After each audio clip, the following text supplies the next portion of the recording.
दोस्तों, मैं Ganesh Meshram Satpura private ITI Manjhapur Balaghat से आप सभी का स्वागत करता हूं अपनी थ्योरी क्लास में। और आज हमारी थ्योरी क्लास में जो हमारा टॉपिक है वो है कैपेसिटर पार्ट 3। हम इसके पूर्व क्लासों में कैपेसिटर पार्ट 1 और पार्ट 2 पर चर्चा कर चुके हैं। आज हम कैपेसिटर पार्ट 3 के अंतर्गत दो बिंदुओं पर चर्चा करेंगे कि कैपेसिटर अपने अंदर कितना आवेश एकत्रित करेगा, और दूसरा जो हमारा बिंदु होगा वो यह है कि किसी कैपेसिटर का कैपेसिटेंस किन किन कारकों पर निर्भर करता है। बात हम आवेश की करते हैं तो आवेश की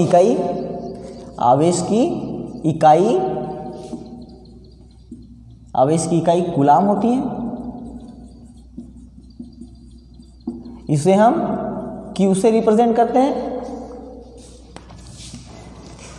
किसी कैपेसिटर द्वारा एकत्र किया गया वैद्युतिक आवेश उस कैपेसिटर के सिरों पर आरोपित वोल्टता के अनुक्रमानुपाती या समानुपाती होता है, अर्थात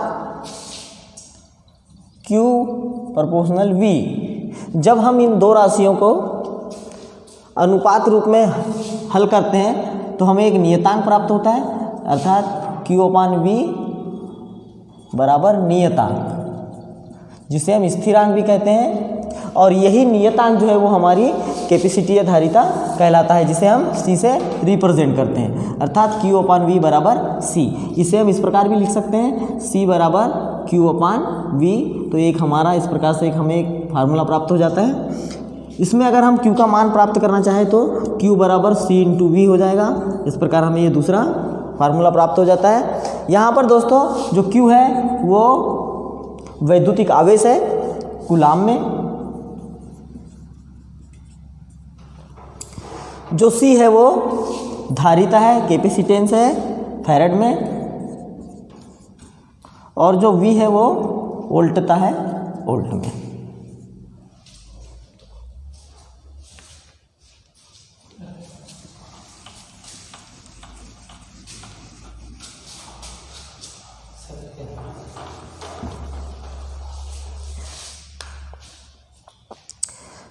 कोई कैपेसिटर यदि 1 वोल्ट की वोल्टता पर 1 कूलाम आवेश एकत्र करेगा तो उसका कैपेसिटेंस 1 फैराड होगा,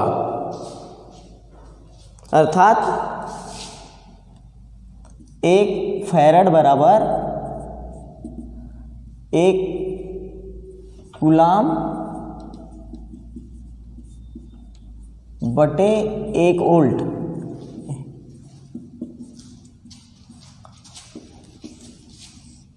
बराबर 9 × 10⁻11 ESU। ESU का यहाँ पूर्ण रूप जो है वो है इलेक्ट्रोस्टैटिक यूनिट।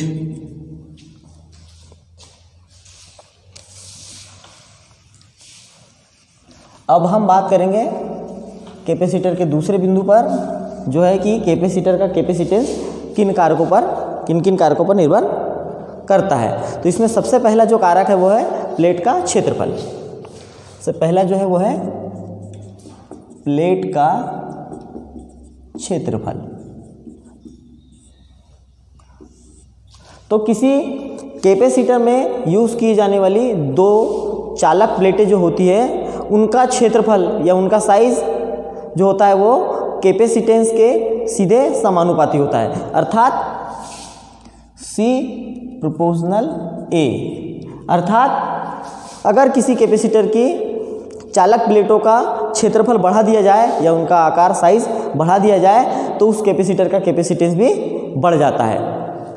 जैसे किसी कंडक्टर का क्रॉस सेक्शनल एरिया अगर हम बढ़ा देते हैं तो उसकी चालकता बढ़ जाती है, ठीक वैसे ही किसी कैपेसिटर की चालक प्लेटों का क्षेत्रफल या साइज बढ़ा दिया जाए तो उस कैपेसिटर का कैपेसिटेंस भी बढ़ जाता है। दूसरा जो हमारा कारक है वह है प्लेटों के बीच की दूरी। प्लेटों के बीच की दूरी या अचालक की मोटाई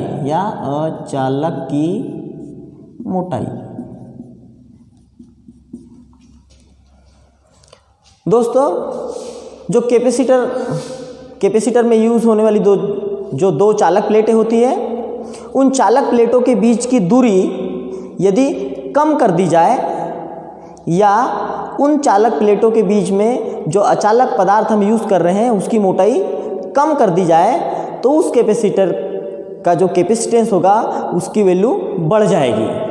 इसके विपरीत यदि किसी कैपेसिटर की चालक प्लेटों के बीच की दूरी बढ़ा दी जाए या उस कैपेसिटर की चालक प्लेटों के बीच में जो अचालक पदार्थ हमने भरा है उसकी मोटाई अगर बढ़ा दी जाए तो उस कैपेसिटर का कैपेसिटेंस का मान घट जाएगा। अर्थात प्लेटों के बीच की दूरी या अचालक की मोटाई के व्युत्क्रमानुपाती होता है कैपेसिटेंस, जिसे हम इस प्रकार लिख सकते हैं C व्युत्क्रमानुपाती 1/T। तीसरा जो हमारा कारक है वह है प्लेटों की संख्या। प्लेटों की संख्या,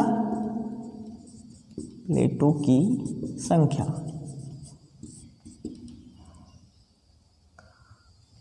तो दोस्तों किसी कैपेसिटर का कैपेसिटेंस उसमें यूज होने वाली प्लेटों की संख्या के प्रोपोर्शनल होता है, समानुपाती होता है। अर्थात अगर किसी कैपेसिटर में यूज होने वाली चालक प्लेटों की संख्या बढ़ा दी जाए तो उस कैपेसिटर का कैपेसिटेंस मान भी बढ़ने लगता है। अर्थात C प्रोपोर्शनल n-1। दोस्तों यहाँ पर ध्यान देने वाली बात यह है कि जब कभी हमें बड़े मान वाले कैपेसिटरों की आवश्यकता होती है तो प्लेटों की संख्या बढ़ा दी जाती है।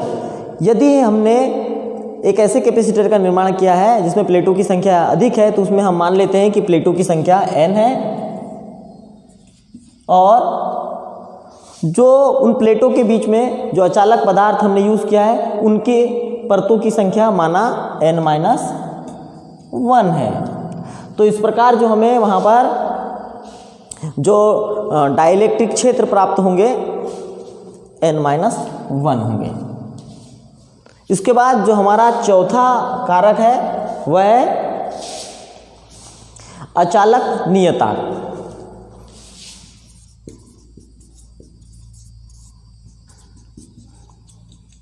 अचालक नियतांक, अचालक नियतांक को हम कैसे दर्शाते हैं? तो दोस्तों जो अचालक नियतांक होता है वह हर अचालक पदार्थ के लिए अलग अलग होता है, उसका मान अलग अलग होता है। जैसे मैं बात करूं वायु या निर्वात की तो इसके लिए अचालक नियतांक K का जो मान होता है वो इकाई होता है।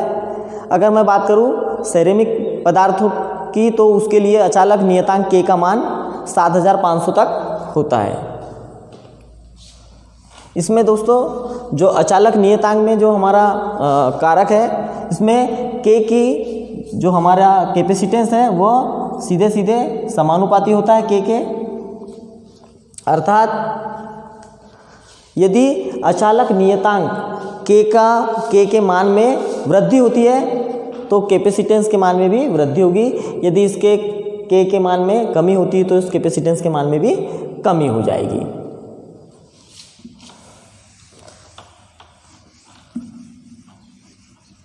इसके पश्चात हम एक क्वेश्चन, न्यूमेरिकल क्वेश्चन देख लेते हैं। न्यूमेरिकल क्वेश्चन इस प्रकार से है कि हमारे पास एक कैपेसिटर है, तो मैं क्वेश्चन पढ़ देता हूँ। एक कैपेसिटर के टर्मिनल के मध्य 250 वोल्ट का विभवांतर है तथा इसकी प्लेटों पर इलेक्ट्रिसिटी की मात्रा यानी आवेश की मात्रा 0.0050 कूलाम है। तो कैपेसिटर का कैपेसिटेंस ज्ञात कीजिए। तो कैपेसिटर का कैपेसिटेंस ज्ञात कीजिए। तो दोस्तों अपन इसको सॉल्व कर लेते हैं। तो हम सबसे पहले देखते हैं कि हमारे पास क्या क्या दिया है। तो हमारे पास दिया है V बराबर 250 वोल्ट और Q बराबर 0.0050 कूलाम आवेश, ये हमारे पास दिया है। और हमें कैपेसिटेंस ज्ञात करना है, अर्थात हमें C का मान ज्ञात करना है। तो हम सूत्र में इसका मान रख देते दोस्तों। C बराबर हो जाता है सूत्र से C बराबर Q/V।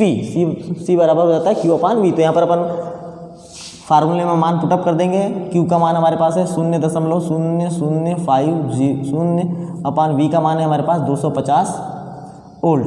जब हम इसको सॉल्व करते हैं तो हमें जो वैल्यू प्राप्त होती है वो होती है 0.000002 फैरेड। तो सी का मान हमें इस प्रकार, कैपेसिटेंस का मान 0.000002 फैरेड प्राप्त होता है। अगर हम इस यूनिट को चेंज करना चाहे माइक्रोफेरेड में, फेरेड को माइक्रोफेरेड में अगर चेंज करना चाहे तो हम इसमें क्या कर देंगे, 0.00002 गुणित 10⁶ की घात का इस प्रकार गुणा कर देंगे तो हमें जो मान प्राप्त होगा वो होगा 20 माइक्रोफेरेड। तो इस प्रकार सी का मान माइक्रोफेरेड में जो हमें मिलेगा वो होगा 20 माइक्रोफेरेड, अर्थात कैपेसिटेंस का मान जो माइक्रोफेरेड में हमें प्राप्त हो रहा है वो होगा 20 माइक्रोफेरेड। अगर फेरेड की बात करें तो 0.00002 फेरेड। दोस्तों आज के लिए इतना ही, थैंक यू। हम अपनी अगली क्लास में इसके बाद कैपेसिटर पार्ट 4 में आपसे पुनः मिलेंगे, तब तक के लिए धन्यवाद।